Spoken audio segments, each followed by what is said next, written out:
আজও রাজধানীতে দীর্ঘ সময় লাইনে অপেক্ষা করে জ্বালানি তেল নিচ্ছেন বাস, প্রাইভেট কার, মোটরসাইকেল সহ বিভিন্ন ধরনের যানবাহন চালকরা। এতে চরম ভোগান্তিতে দিন পার করছেন তারা। শুক্রবার রাজধানীর বিভিন্ন পেট্রোল পাম্প ঘুরে লক্ষ্য করা যায় জ্বালানি তেল নিতে আসা চালকদের দীর্ঘ লাইন। সব পাম্পেই সেই একই দীর্ঘ সারি। একই সঙ্গে যানবাহন চালকদের দীর্ঘ সময়ের অপেক্ষা।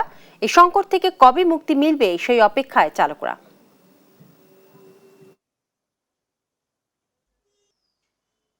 আমি অফিস থেকে হাফবেলা ছুটি নিয়ে চলে এসেছি, যেহেতু অনেক লাইন, দীর্ঘ লাইন।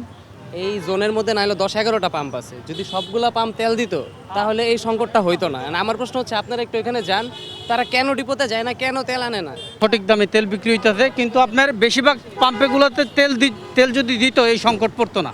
প্রতিটা পাম্পে তেল আছে, কেউ দেয় কেউ দেয় না, আটকে রাখছে, তেলের দাম বাড়বো তারপর ছাড়বো।